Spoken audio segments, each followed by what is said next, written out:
It's really moving for me to see the hope that so many of the people in the film had for the patients that came through, and I thought that was really inspiring. When you care about someone and love them, it's really easy to make good choices and you can help people a lot. Successful? Yeah, I also think it's been really great. It's gotten some good exposure and allowed people to learn of our story. We've never wanted to have a missions department. We wanted a church that was on mission. And so over the years, we've just prayed and said, Lord, who are you raising up and what are you doing? And one of those has been Juli and Titus Boit. Her passion just drove my passion of storytelling, and I wanted to use what I know to kind of further what her mission is. So I told her, I want to tell your story. I was a student at Azusa Pacific University and studied nursing there, and while I was there I had an opportunity to go on a short-term trip to Kenya. And I was getting ready to finish nursing school, and I was just really moved by the poverty and the amount of disease that I saw. We call it living room, but in Kenya, we specifically refer to it as kimbilio, which means refuge in Swahili.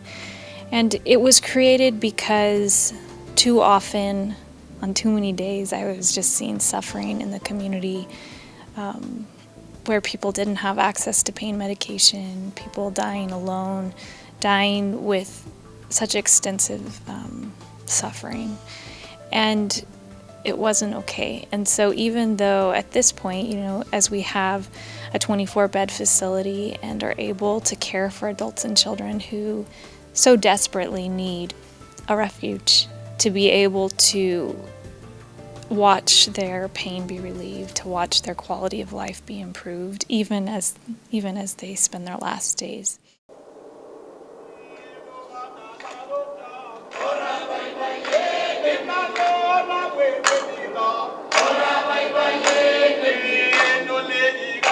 Healthcare is beyond the reach of the vast majority of the Kenyan rural population because of poverty.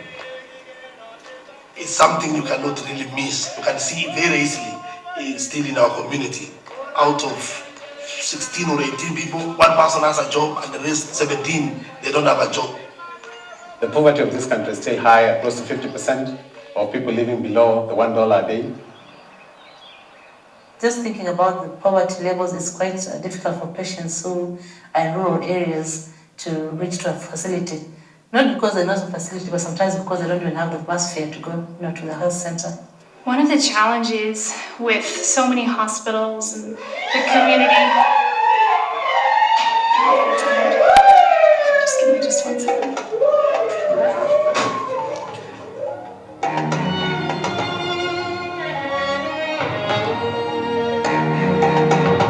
There was 2 moments that happened in Kenya that has changed my life forever. One is when we picked up one of the patient's children. I sat in the back of the ambulance with them, and the poverty, it was unbelievable. Like, the shoes were cut off because his feet had outgrown, this little boy. And it was just one of those moments that I know you can't forget. Just seeing poverty that extreme was mind-blowing for me. And then also when we walked the hospital floors, we were filming Juli, we were walking through the hospital, and a patient, he called out to me, "Talk to me, come talk to me." And I was like, what can I do for you? He's like, "No one's talked to me for days." And that was another moment that even just saying it right now, it's sent like a chill down my back. I live in a community where many of my neighbors, they live on less than $1 a day, and there's a lot of struggles that accompany that, of trying to get food. If someone's sick, what would healthcare look like? It's not easy. There's days that feel it's painful, but we really believe that God is with us and that He has led this journey, that He's allowed us to care for these people, and so trust that He'll give us the grace to continue to do it. I obviously am so impressed by her selflessness and her passion. There's a lot of people with passion, but not a lot of people who would endure what she endures. I'm totally blessed to have had an opportunity to come here and see this documentary, because now I feel like not only do I know the faces of these people, but something has been done about their situation. And although some of them have died, they have died in dignity. So I feel like I'm empowered to do something, even myself, as I go back to Kenya again and again, that I can touch lives as Julie has been able to do.